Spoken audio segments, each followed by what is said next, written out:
37তম Salt Lake cultural অ্যাসোসিয়েশনের অনুষ্ঠানের শুভ সূচনা হয় প্রদীপ প্রজ্বলনের মধ্যে দিয়ে।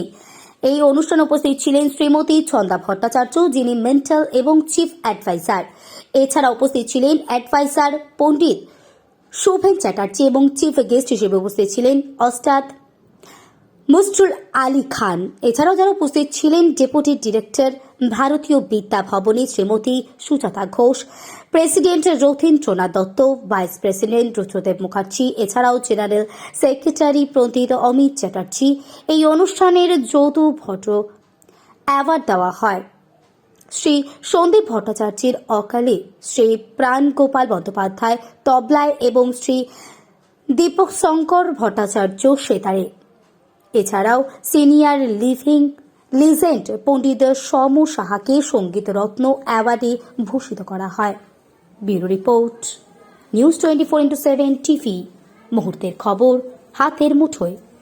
সবার নাম এখন বলতে যাচ্ছি না।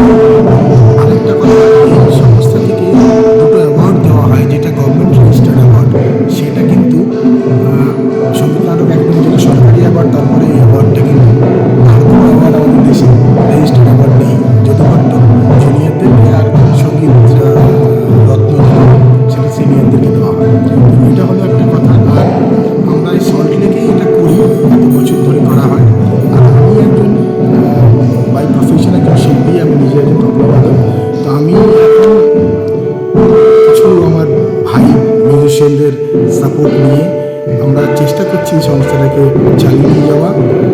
কারণ এখন এমন একটা সিচুয়েশনে এরকম একটা ফেস্টিভ্যাল বন্ধ হয়ে যাওয়া মানে আমাদের সকলের ক্ষতি, মিউজিকের ক্ষতি সবার আগে।